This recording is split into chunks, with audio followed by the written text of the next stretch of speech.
This morning, Sebastian Junger and his new book, In My Time of Dying.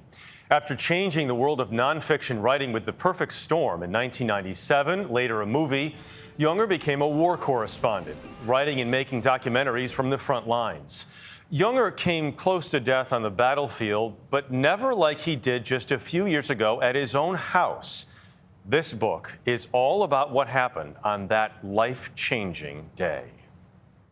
What was shocking to me is that after I stopped covering the front lines came to me. I mean, I was in my driveway. Sebastian Junger grew up in Massachusetts, and as a young man became a serious long-distance runner.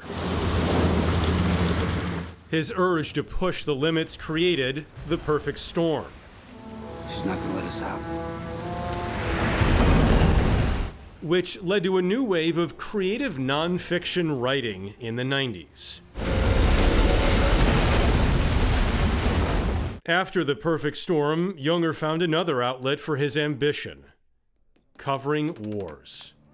Support fire from the base right down there. Junger and his friend Tim Hetherington made the award-winning documentary Restrepo. Hey, they took fire from right over here. Okay? Yeah, no.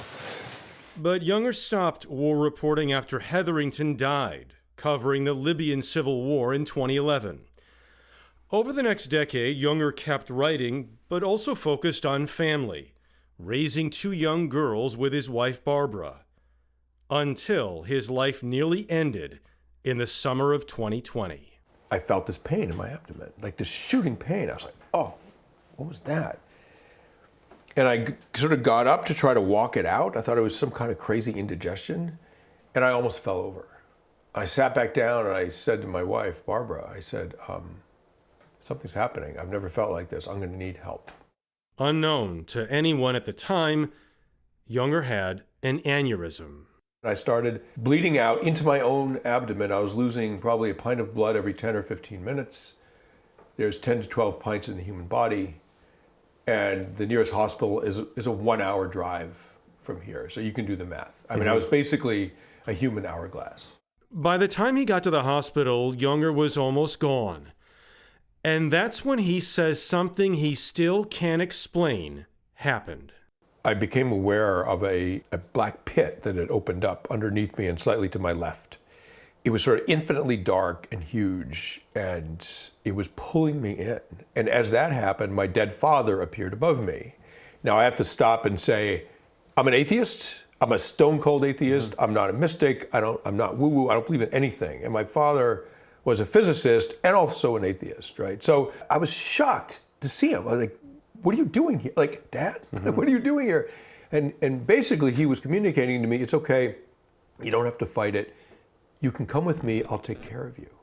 Junger's vision of his dead father shapes the foundation of In My Time of Dying, how I came face to face with the idea of an afterlife, starting the morning after his life was saved. The nurse came in and said, congratulations, Mr. Junger. You almost died last night. In fact, no one can believe you're alive.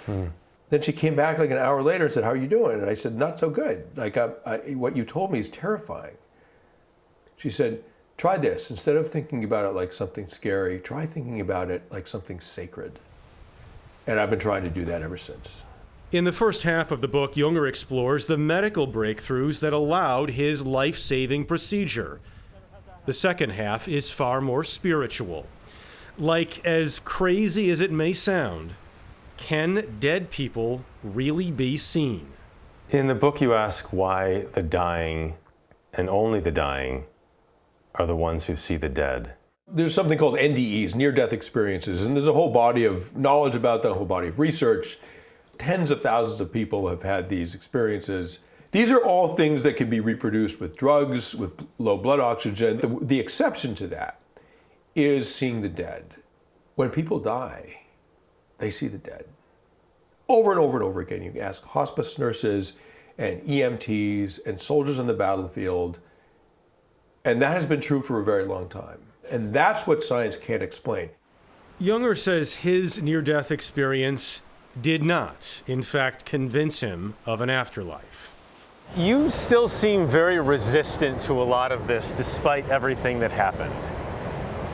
Well, I'm resistant to stories, right? I mean, I could tell myself a story. Oh, well, of course, there's an afterlife.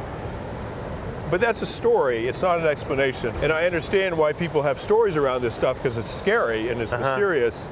What I was trying to do is understand in the rational terms something that I didn't think possible, which was that my dead father would appear above me as I was dying.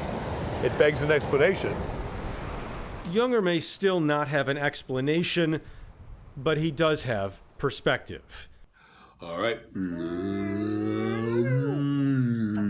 Incredible. He ends the book with a heart-wrenching story about his dad.